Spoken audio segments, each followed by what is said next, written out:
kan Isu Krista jin kong ti toy te in kan soi do na Pathian thu hi rei de hi ka soi thiam tlat lova khana te po khanin min du khop lo a rei lo de in ti te po ka sia a khana te khanin thu pha kan soi masa ring tunun te le Isu Krista jin kong te hi kan don le kan chan le kan chung thleng tur hi sia thiam har ti chang te kan nei thina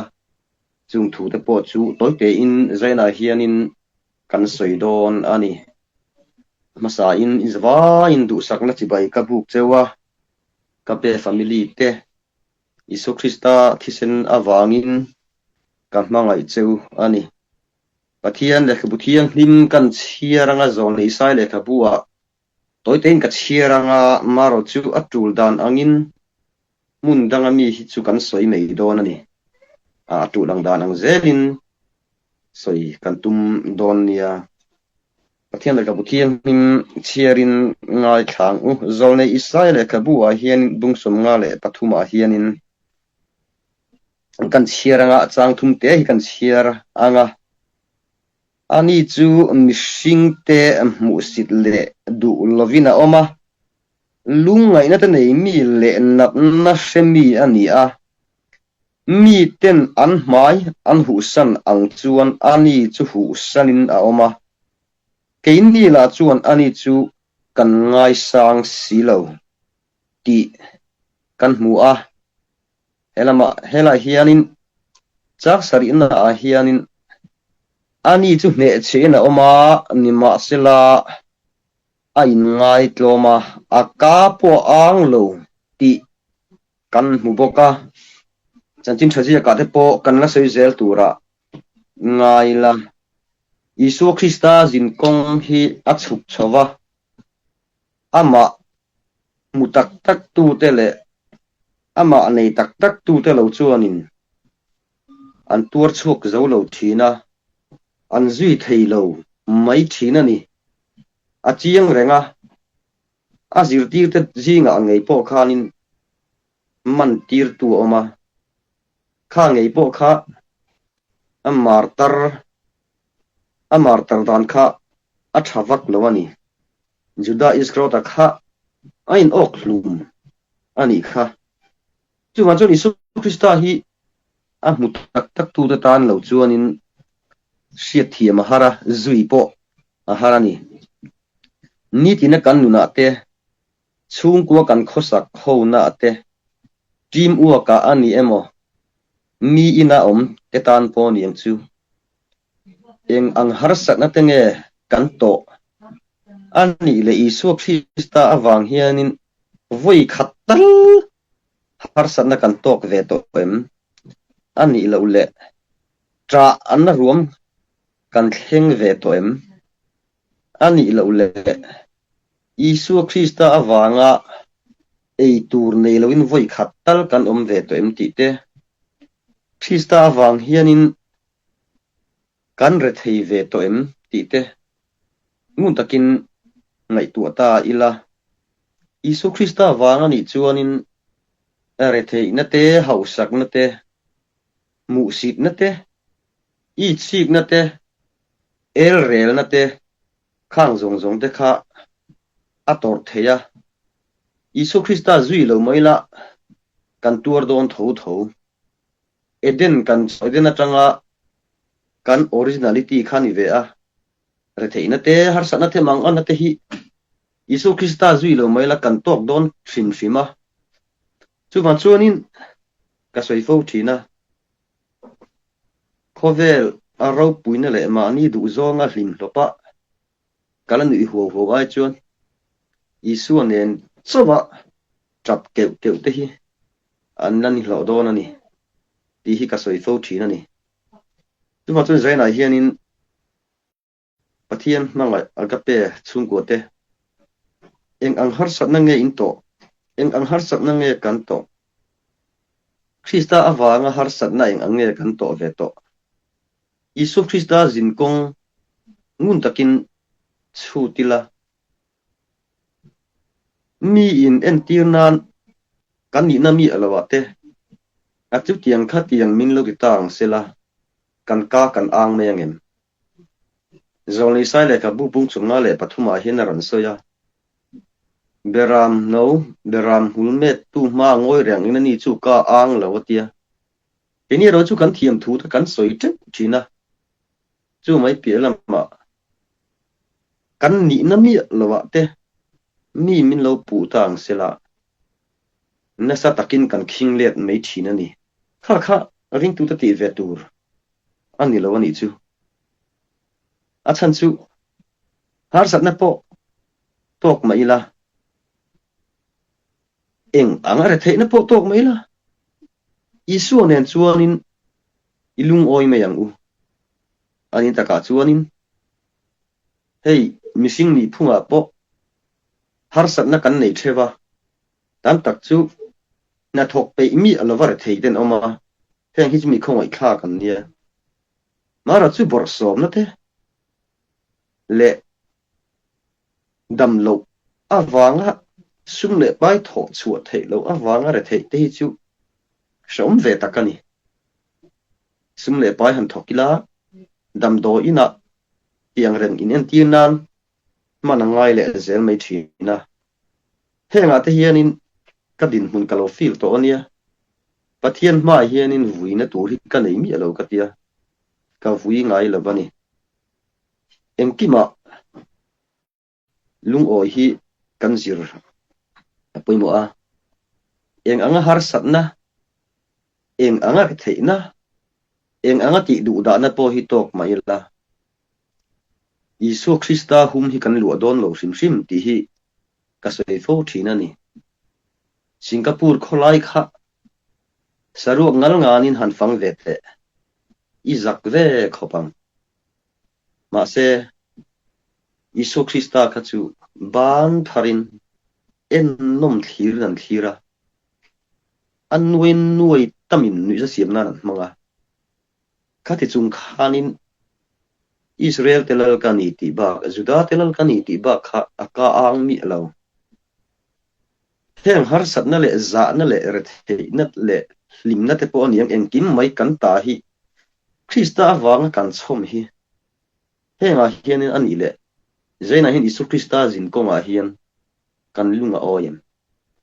ama zui tu te hian kan lunga oyem kan trom puinga men hun nu ani a zoram tu soilo khovel hi arum to ni setana hian missionary ene moza anaya chu ga missionary po chu kan chian te pon ni thei kan rong bol pui te pon ni thei mun na takami mi thalo mang du rang chong lo chu mang te po chuan kan nun te poi holina oma kan dil du te po ti na tin na oma heng zong hi a mana ni lo a mang tu zo ka hi zaina hianin kan do wangai aman tir tu po azir tir abula om rengan tat me ni chu wa chon a thalo hi sual hen a man du tat lo awangin I mangai depte I chung ko te I thian tha te I laina te I roommate te best friend te po kha a mang thei di siang che I rilu na tur te ini mi lo na te sum le pa I chan tur nge I chan mi lo na tura I kong dal tu te po kha midang an ni lo thei nai te mi te po ni thei ma se Krista wangin tuaro chang le su king su mitin until ti ang zel pek turin lo man nei tu hian al sem don kho chu wang chuan zena hian Isu Krista zin kong hi chu danga ya Isu Krista zin kong a hian keini ho hi kan zin ti hriela eng anga har sat na ngei to eng anga ti du da na ngei to Krista wangin rum ve to em Krista wangin ven zat ngi tra Krista wangin ven zat nge imit tuet la Krista wangin it hisen farkhat po chok to em zaina Isu Krista zin konga hian นังเละเกยินอิสุคริสต์าจินกงกันซุยกันโซอากันฟีลตีกันเชียตะปอยหมอยังปอกันจุงะเข่งโรเซลัลปากะโลเมอีมิงะวังหาร์สนะตัวตลากัมินงะยวังอินเนนะลอมทุกะโซเยอีอินอัมอะลอมจางตะนูในพาตูรินปะเทียนินเจนะเฮียนมินโซมามินโกวานีคงไอ้นะเตนะทับนะเตอาจารย์ไอ้นะสุดโลเฮียนเกยมันนี่เห็นวุยนะโลกัลเละไม่ทีนะตุนการชูงซงมันเดียตานิมินเละฟอินริงอตะกันออกซิเจนฮีบเตปอฮีแล้วปันอามันมินทิงโรเซตั้มตักชวนินกันในโลอันนี้โลเละเองก็ติงเอปะเทียนนี่คานโทตันนี่คานฟรายเดย์คานเองก็ติงเออีโทอาหารโลไอซีวันนอรุปอยไงโลออกซิเจนคำขบอินเอก็เอเทียกะจุงเทยเสียกอังไงโลดำโดยมันเซนปออังไงโลปะเทียนจีใบปุกเทยเฮงจงได้คงไอ้นาวางอันนี้อันนี้ตามัลสมนโดนเจ้าอุลามันนี่โลอันนี้ตาหิมนโดนเจ้าอุลามันนี่โลฮาร์สันปอฮิกันตานี่กันตัวเวตูรันนี่ปะเทียนคงไอ้นะกันโดนเละกันชนะเฮียนลมจางกันเชียดอาปอยหมอเจนะเฮียนงุนตะกินไงตัวรอยังไงติงไงมิโซรับจังสิงคโปร์เทนไทยตูวางเงตูอินเงนุนนะเปเจอามาลัลปานีข้างอาเตคานลมทุสวยจกละฮาร์สันเตเรเทนเตอีเทนเวตูอีดินมุนอีเทนเวตูเข่งพัลวะอินไงนะเตอินิตูร์อินิเวงเงตูร์อินิเทนิเทมีละวะอินไงนะเตมานี่อินคงไอบิกนะเตมานี่อินไลนัดนะบิกเตอินเอไม่เทมาเซอิสุคริสตาจินกงอันนี้ค่ะข้างจงข้าอิลลปาข้างอาโซเวกโตอาชูละอากาลนันนัวนังเละก็ฮิกันกัลติเสียงอูชูวังชัวลัลปามังไงเตอูงุนตะกินอินไงตัวงูตูมาฮีปะเทียนเราเรลนะกันเตลโลวุยเทกันนี่โลกันดำชุงไอกันดำโลชุงที่อะไรโดนตุกจัตุนนี่วางินอีส่วนเองอีจับงามเองอีส่วนเองมีมุสิตอีตัวงามเองอีส่วนเองมีเต็นดงอีตัวงามเองไม่ใช่นะเห็นอากาเป้ฟามิลีกับมังไอเตอูเกจวนเอ็งมาเปิดตูเจ้ากันเอลาวอินตานะจงใจบักเปิดตูเจ้ากันเอลาวมาเซกับเปิดเทชุนในเวอุลกติจูคริสตาอวังเฮียนกันรถไทยเรดอนโตลาวคริสตาอวังเฮียนฮาร์สับนาเตติดูดานาเตมังอันนาเตกันตัวเรดอนโตลาวจูวันที่ขันินรินอมินอิสุคริสตาจินกงอากาลโตนันนัวนาฮิจวนเปเตกลวังวัวที่ฮีก็สวยดูมานี่จันจินสวยดูละสวยดูกันได้จังมาเสจุดยังหุ่นนี่เราเสียงกันนะสวยยังเจน่าเฮียนงุนตะกินไงตัวอีละสังนี่แหละสมนี่แหละปังอาJanuary จังอ่ะปัทเฮียนมินสวยนะสุดเลียดเวชินโรเลยสังนี่แหละสมนี่แหละปังอาจังอ่ะ January จังอ่ะ voin December ni ko khenga kan chunga pathian that na hi hovel hian a le thengem pathian kho ina kan don le kan chan hi amani pezaven pathian min ka zot che ni ho u athasa ke ni ho hi chu I vui lo u Isua kong ai kalang u ke ma lo chu kal dang om lo ti ke ma hi kong le thu tak le nun na chu kani ke ma kal lo chu tu ba pa nen an thleng ngai lo atia wangin alo zo to Isua Christain azin kong alo zo to kong a hianin har sa de uma se